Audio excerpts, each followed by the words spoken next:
Total Healing, trainer statement analyze, penulis buku psikologi populer, praktisi TRE, kinesiologi, dan POI.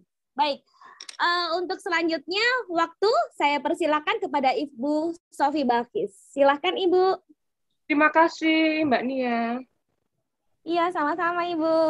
Selamat pagi semuanya ya. Assalamualaikum warahmatullahi wabarakatuh. Waalaikumsalam warahmatullahi wabarakatuh. Alhamdulillah wa syukurillah wa la haula wa la quwata illa billah amma ba'd.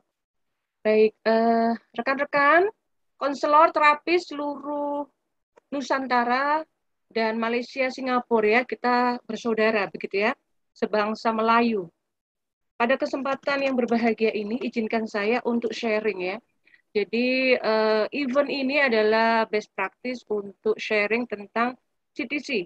Bagaimana CTC ini sudah diterapkan ya. Nah, pengalaman saya sebagai terapis CTC, kebetulan saya juga sudah di jenjang trainer ya.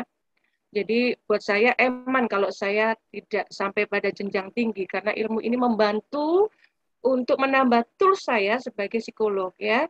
Jadi saya Sofi Balgi, saya psikolog gitu. Kemudian saya concern untuk healing gitu ya.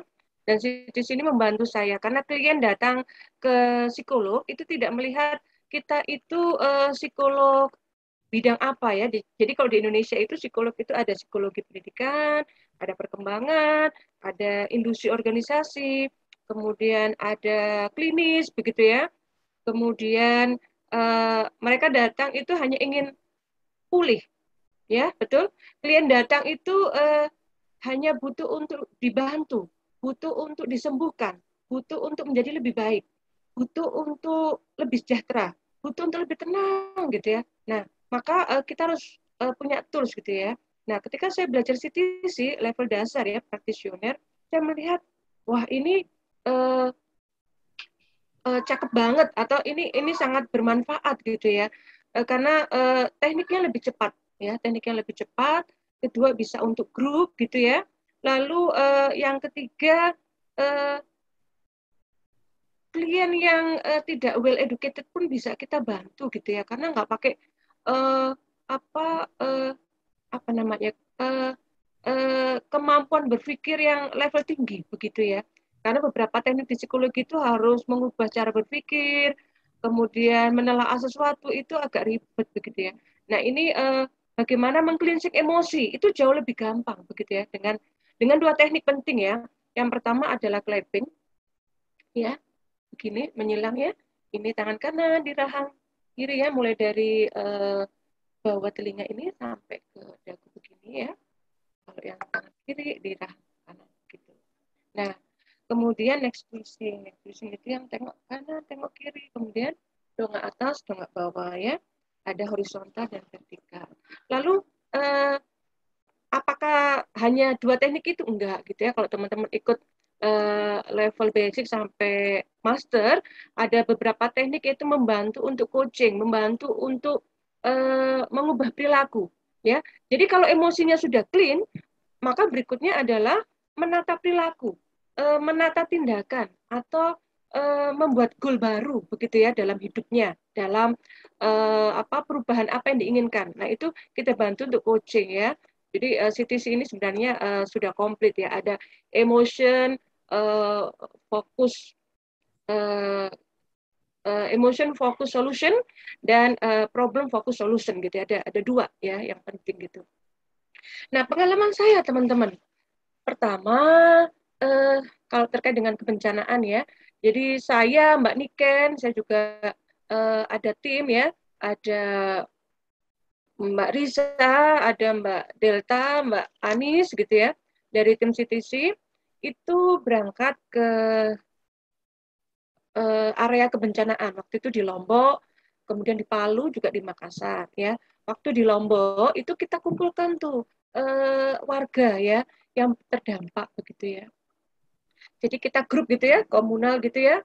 Nah, kemudian nanti kami apa istilahnya? Kami berbagi peran ya. Ada yang perannya untuk terapi kelompok, ada juga yang kami mengamati. Kalau ada sesuatu yang apa ya istilahnya ya, sesuatu yang mencurigakan atau sesuatu yang eh, tidak sama atau berbeda begitu ya. Misalkan contoh ada seorang ibu yang duduknya gini ya, tubuhnya orang kalau semakin tertekan kan tubuhnya menekuk ke dalamnya, gitu ya, menekuk begini, gitu ya, duduknya juga kakinya merapat banget gitu kan, semakin nge-freeze gitu ya. Lalu, nah itu ada yang deketi, kebetulan saya yang deketi gitu ya, saya deketi ternyata ibu itu trauma karena gempanya tuh hampir gempanya sepanjang hari, ya. Jadi bisa sewaktu-waktu gitu ya, bisa hitungan jam, bisa hitungan beberapa jam gitu, bisa hitungan menit begitu. Jadi kakinya itu kaku gitu ya, kakinya itu kaku gitu ya. Nah jadi ibu itu kayak kalau mau melangkah itu berat gitu ya, nge-freeze gitu. Lalu saya bantu gitu ya. Nah setelah di clapping begitu, kemudian tengok tangan kiri, dongak atas bawah, kakinya itu bisa diangkat gitu. Jadi angkat, lalu rasanya bagaimana? Lebih ringan. Itu satu contoh ya. Kemudian di Palu itu kita juga ketemu warga ya, mungkin skalanya lebih sedikit ya. Waktu itu kita banyak ketemu dengan anak-anak, warga waktu itu juga anak-anak ya, itu sama Mbak Niken. Lalu ke Makassar. Di Makassar itu Mbak Niken sebenarnya punya cerita menarik ya. Ketika di Palu itu ada anak yang trauma,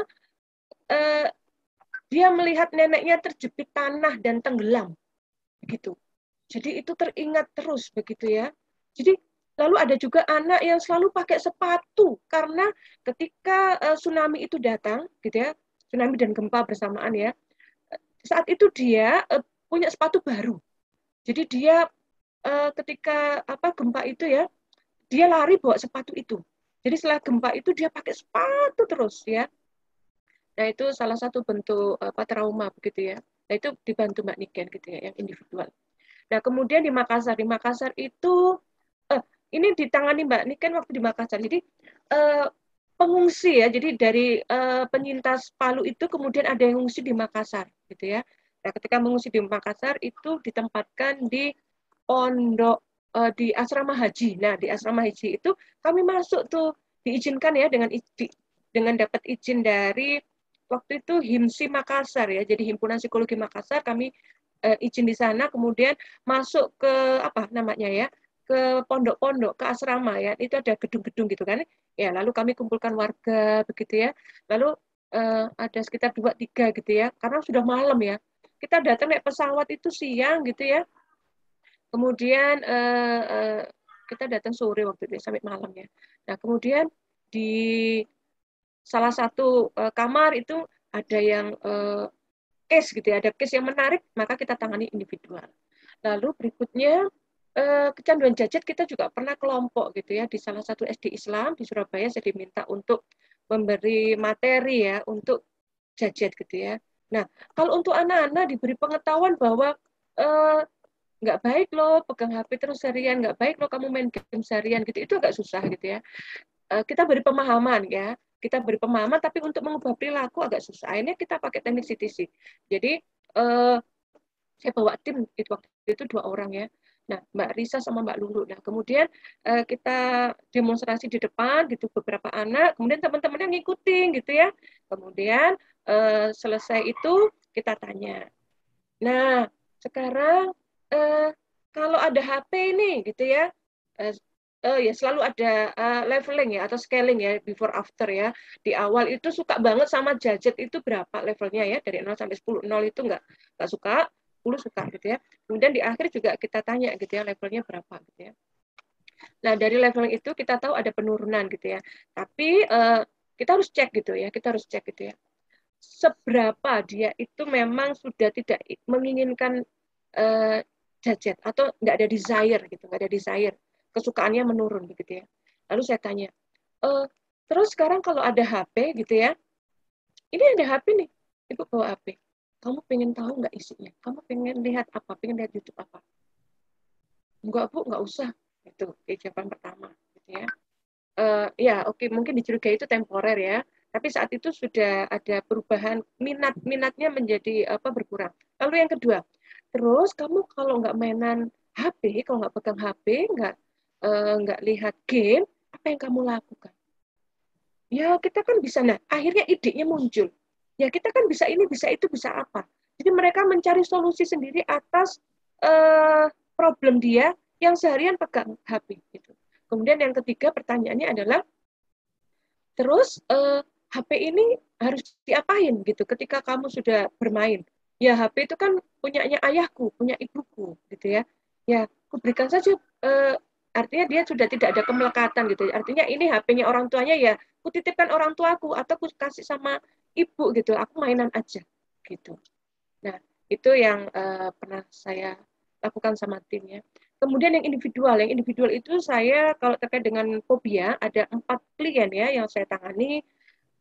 Fobia ini yang sangat apa namanya ya sangat mengganggu gitu ya. Yang menurut kita itu biasa tapi buat dia itu jadi mengerikan gitu ya. Jadi luar biasa gitu sensasinya ya indrawi ya kalau fobia itu ya. Ada 4 tuh. Yang pertama fobia ketinggian gitu ya. Jadi ada mahasiswa saya itu nggak mau naik pesawat gitu ya. Naik lift masih mau ya. Gitu. Tapi naik pesawat nggak mau. Kemudian dia sampai keinginannya dia untuk pergi ke Bali gitu ya, atau pergi keluar kota yang harus misalkan ya dia pengen waktu itu dia pengen waktu sangat mepet gitu ya, dia nggak bisa naik pesawat gitu, harus naik kereta gitu. Ya memang waktunya terbuang gitu ya. Nah akhirnya itu bisa turun level dari level takutnya itu saya lupa 9 atau 10 gitu ya, lalu dia bisa turun 2 atau 3. Terus saya tanya kenapa kok bertahan di 2? Iya Bu, bertahan di 2 itu dalam posisi apa? Saya kalau naik pesawat, mungkin nanti saya berani Bu. Saya sudah merasa tahu harus bagaimana. Apa yang harus kamu lakukan ketika kamu masih di 2 itu? Ternyata dia bilang, saya akan cari tempat duduk ya yang tidak dekat jendela ya biar dia nggak lihat ketinggian. Lalu saya akan diam gitu ya. Saya akan berdoa, saya akan tenang gitu. Nah, jadi nggak di 0 ya. Kalau 0 itu kan nggak takut ketinggian gitu ya. Dia di 2 sampai 3. Kemudian kedua, itu fobia ular. Nah, ini menarik sekali ya. Fobia ular itu mulai dari sangat takut ya, bahkan lebih dari 10 ya, 12 gitu ya. Turun jadi 8, turun jadi 6 gitu ya. Kemudian bertahan di level 6 itu. Malamnya saya tanya, saya WA, Mbak gitu ya. Kalau di Surabaya Mbak itu sister gitu ya. Saudara teman perempuan gitu ya. Mbak, tadi bagaimana setelah terapi? Sekarang sudah di rumah kan? Lalu dia jawab, Bu, heran ya Bu, saya tadi pulang mandi. Biasanya saya kalau mandi itu mesti tengok-tengok. Saya mesti cari gitu ya. Saya lihat sekeliling apakah ada ular. Jadi saking fobianya itu dia waspada terus gitu ya. Rasanya di mana-mana ular. Dan selalu ketika masuk ruang tertutup itu kewaspadaannya lebih tinggi gitu ya. Dan saat itu dia lupa. Nah, itu ya. Efeknya terapi CTC itu bisa membuat lupa. Jadi sensasinya itu hilang gitu. Jadi dia pulang langsung mandi. Biasanya tuh lihat-lihat dulu, ngecek dulu ada ular nggak ya. Padahal itu kan hanya pikiran saja ya. Nah, itu cleansing, hilang. Hilang emosi, hilang pikiran negatif tadi. Atau pikiran yang mengganggu ya. Lalu yang ketiga itu fobia kucing. Kucing yang buat saya lucu ya, buat mungkin beberapa orang juga menyenangkan dan itu biasa gitu. Tapi ada orang yang fobia ular ya, akhirnya dengan cleansing emosi itu dia sampai muntah-muntah 2 kali itu di ruang praktek saya ya, karena ada kamar mandi. Nah akhirnya cleansing gitu ya, saya tunjukkan video itu ya sampai muntah 2 kali, kemudian yang ketiga sudah enggak, yang ketiga itu sudah menurun levelnya. Dan yang keempat praktek saya individual itu tripofobia ya. Nah, tahukah tripofobia itu fobia terhadap bentuk yang simetris begitu ya. Jadi bayangkan sarang lebah. Pak Zaini tahu sarang lebah bentuknya kan kotak 6 itu ya. Ya, gitu kan. Nah, heksagonal gitu ya. Ternyata yang similar dengan bentuk itu misalkan paving. Jadi teman saya ya, turun dari mobil lihat paving itu langsung merinding gitu ya. Ini langsung bergetar. Nah, itu agak ngeri gitu ya. Nah, kemudian juga gambar polkadot. Gambar polkadot yang lingkaran-lingkaran begitu ya, pola yang sama terulang itu juga ngeri gitu ya. Kemudian yang similar dengan itu ya. Nah, itu juga turun level gitu ya. Nah, ini menarik. Ketika turun level gitu ya, nggak sampai 0 gitu ya. Artinya dia masih punya masih punya sensasi indrawi yang belum hilang gitu ya. Ternyata saya waktu itu kelupaan ngecek akar masalah. Jadi ini buat teman-teman terapis, konselor, perlu cek akar masalah gitu ya. Ternyata root cause-nya adalah dia mengidentifikasi itu bentuk yang similar itu adalah dari sel kanker. Jadi suatu ketika dia itu melihat bentuk sel kanker yang bentuknya ternyata begitu, yang simetri, yang polanya berulang. Nah, waktu itu saya hanya pada tadi bentuk-bentuk yang similar itu tadi ya, paving gitu ya, kemudian sarang lebah atau itu bunga lotus itu ternyata ada yang lebih mendasar dari itu.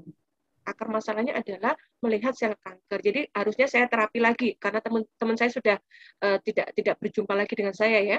Waktu itu dengan kesibukannya, jadi cukup di level itu. Tapi jadi pelajaran buat saya ya, bahwa ternyata akar masalahnya itu di mana. Ternyata tadi bentuk sel kanker itu harus di cleansing. Nah itu yang belum jadi agenda PR buat saya. Nah itu rekan-rekan sharing dari saya, pengalaman saya. Semoga jadi inspirasi buat teman-teman yang akan membantu orang lain. Terima kasih Mbak Nia waktunya. Baik, terima kasih Bu Sofi. Boleh kita berikan aplaus pada Bu Sofi? Iya.